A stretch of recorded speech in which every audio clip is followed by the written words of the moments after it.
बिस्मिल्लाहिर्रहमानिर्रहीम। शुरू अल्लाह के नाम से जो बड़ा मेहरबान निहायत रहम वाला है। अस्सलामु अलैकुम। आज का हमारा टॉपिक है प्री ऑपरेटिव क्लेंजियोग्राफी या इसको इंट्रावेनस क्लेंजियोग्राफी भी कहा जाता है। ये बिलियरी सिस्टम का सेकंड प्रोसीजर है। तो सबसे पहले इसमें बात करेंगे हम इसकी इंडिकेशंस पर, उसके बाद है कॉन्ट्राइंडिकेशंस, फिर है इक्विपमेंट और इसमें कंट्रास्ट मीडिया कौन सा यूज़ होता है और इसके लिए इस प्रोसीजर के लिए पेशेंट की प्रिपरेशन क्या होती है, फिर इस पेशेंट की प्रोसीजर कैसे परफॉर्म किया जाता है, किस तरीके से ये टेस्ट परफॉर्म होता है। उसके बाद है कॉम्प्लिकेशंस, यानी ये टेस्ट करने के बाद क्या क्या परेशानियां हो सकती हैं। तो लिहाजा आपने वीडियो को स्किप नहीं करना और लास्ट तक देखना है, तो ये पूरा प्रोसीजर आपको बताएंगे।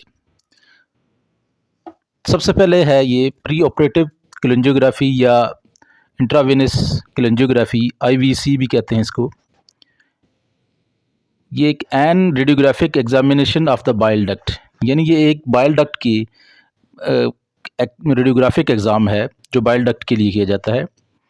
इसके अंदर कंट्रास्ट मीडिया, इसमें कंट्रास्ट मीडिया जो है कंट्रास्ट वेन के अंदर दिया जाता है, फिर कंट्रास्ट लिवर में जाके एक्सक्रीट होता है और बाइल डक्ट जो है वो ओपेसिफाइड होती है, यानी क्लियर हो जाती है। उसके बाद यानी लिवर से एक्सक्रीट होकर कंट्रास्ट बाइल डक्ट में जाता है। The procedure can be use to locate gall stones within these bile duct, यानी ये प्रोसीजर जो गॉल ब्लैडर के अंदर स्टोन होती है उनमें बाइल डक्ट में के अंदर स्टोन होती है वो लोकेट करता है। ये प्रोसीजर 1954 में ईजाद किया हुआ था, इंट्रोड्यूस करवाया गया 1954 में। ये सबसे पहले इसकी इंडिकेशंस पे बात करते हैं, ये किन कंडीशन में करवाया जाता है procedure.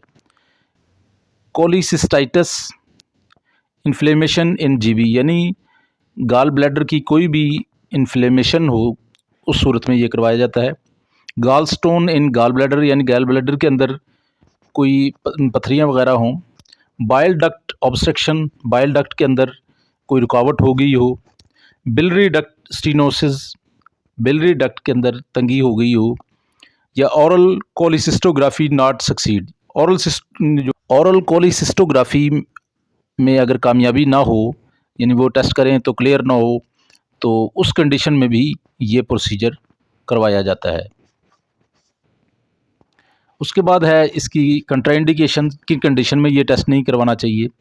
Allergy to contrast media, यानी कंट्रास्ट से जिस पेशेंट को एलर्जी हो उस कंडीशन में ये टेस्ट नहीं किया जाता। और सस्पेक्ट प्रेगनेंसी, यानी प्रेगनेंसी का डाउट हो फीमेल पेशेंट में, जैसे कि मैंने पहले भी बताया कई बार कि जी जब प्रेगनेंसी के अंदर रेडियोग्राफ जो है एक्सरे लेने उससे अवॉइड किया जाता है, अनलेस कि जब बहुत ज़्यादा ज़रूरी ना हो, कोई इमरजेंसी ना हो, वो भी स्पेशलिस्ट एडवाइस करता है फिर किए जाते हैं। उसके बाद है हेपेटोसेलुलर डिजीज़, फिर है रीनल फेलियर पेशेंट, यानी जिनका किडनी फेल हो रहे हों उन पेशेंट का भी ये प्रोसीजर नहीं किया जाता, क्योंकि कंट्रास्ट यूज़ होता है तो किडनी पर मज़ीद प्रेशर बनता है, इसलिए ये टेस्ट नहीं किया जाता। इस प्रोसीजर में क्या क्या इक्विपमेंट यूज़ होता है। सबसे पहले तो है जी एक्सरे मशीन है, फ्लोरोस्कोपी यूनिट जो है, ठीक है। उसके बाद कैसेट ये भी होती है। वाटर सॉल्युबल कंट्रास्ट, जो कंट्रास्ट लगाना है वो होना चाहिए। उसके बाद सिरिंज, गाज, बटरफ्लाई या कैनोला, ये चीज़ें, सनीप्लास्ट, ये तमाम चीज़ें उसके लिए इस्तेमाल होती हैं। और जो भी प्रोसीजर कर रहे होते हैं उसके लिए एमरजेंसी ट्रे होना बहुत ज़रूरी है कि कोई कॉम्प्लिकेशंस हो जाए तो ताकि पेशेंट को की रिकवरी मुमकिन हो सके। इन चीज़ों का ख्याल किया जाता है। अच्छा जी, इसके लिए कंट्रास्ट मीडिया कौन सा यूज़ किया जाता है। इसमें आयोडीन बेस्ड जो है वाटर सॉल्युबल कंट्रास्ट कोई भी हो वो ले लिया जाता है। कोलोग्राफिन, आइपोमाइड, ये या आजकल ओमनीपैक वगैरह है, इस टाइप के इंजेक्शन वो ले लिए जाते हैं ताकि कम से कम पेशेंट को उससे रिएक्शन के चांसेस कम हो जाते हैं, तो वो कंट्रास्ट यूज़ किया जाता है। इसके बाद है जी पेशेंट प्रिपरेशन। पेशेंट प्रेपरेशन सबसे ज़रूरी होती है कोई भी प्रोसीजर करने के लिए। सबसे पहले है कि पेशेंट को पूरे प्रोसीजर के बारे में बता दिया जाए कि कैसे ये परफॉर्म होगा, इसकी रिक्वायरमेंट क्या है। उसके बाद पेशेंट को बता दिया जाता है कि जो टेस्ट वाले दिन सुबह आने से पहले आपने रात को खाना पीना आधी रात के बाद यानी रात 12 बजे के बाद कुछ खाना पीना नहीं है।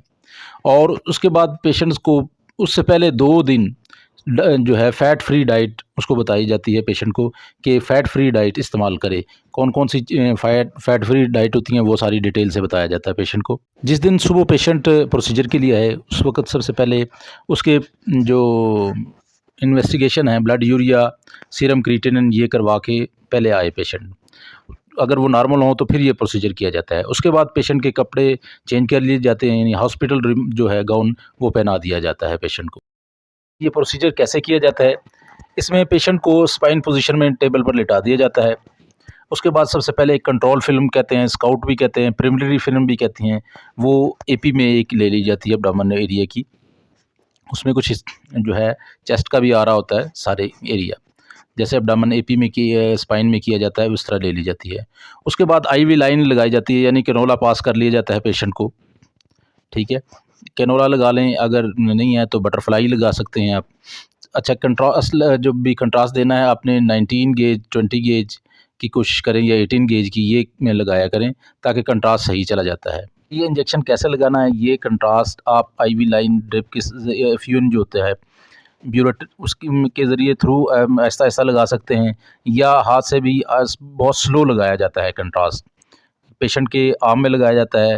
मैंने पिछली वीडियो में पहले बताया था आईवीयू में कि राइट साइड की जो है आर्म है उसमें मीडियल साइड पर अंदर वाली साइड पे लगाएं बटरफ्लाई वगैरह या कैनोला। राइट आर्म में अंदर मीडियल साइड पे अंदर वाली साइड पे कैनोला लगाने से ये होता है कि कंट्रास्ट सही जाता है और जो है उसकी कंट्रास्ट इन्हांस सही होता है, पार्ट ऑफ बॉडी में सही तरीके से जाता है। अगर वहाँ ना मिले तो फिर हाथ पे किसी भी जगह लगा सकते हैं, वो तो मजबूरी होती है फिर कंट्रास्ट जो लगाना है, तो ये चीज़ का ख्याल रखें। उसके बाद है जब आप इंजेक्शन दे देते हैं कंट्रास्ट पूरा, उसके 4 घंटे के बाद एक जो है फ़िल्म ली जाती है, एक्सरे लिए जाते हैं, उसमें राइट पोस्टीरियर ओब्लिक में लिया जाता है। ठीक है, और लेफ़्ट इंटीरियर ओब्लिक में, इन पोजीशन में ये एक्सरे मुख्तलिफ लिए जाते हैं। अच्छा, इसके बाद है जी ये प्रोसीजर जब हो जाता है तो कंट्रास्ट देने के बाद पेशेंट को क्या क्या कॉम्प्लिकेशंस हो सकती हैं। उसमें जैसे कंट्रास्ट देते हैं तो अक्सर देखा होगा आपने कि उसमें नौजिया फील होता है। ठीक है, पेशेंट को बाज़ को पेशेंट को वोमिटिंग भी हो जाती है, स्किन पर रैशेज़ भी हो जाते हैं, तो ये कंडीशंस पेशेंट के लिए परेशानियाँ बन सकती हैं, ताकि आपके ये जहन में हो। तो उम्मीद है ये वीडियो आपको पसंद आई होगी। अगर वीडियो पसंद आए तो लाइक कीजिए, शेयर कीजिए, चैनल पर नए हैं तो सब्सक्राइब ज़रूर कीजिए और साथ ही बेल आइकन को ज़रूर दबाइए ताकि हर आने वाली नई वीडियो आप तक पहुंच सके। बहुत शुक्रिया, अल्लाह हाफ़िज़।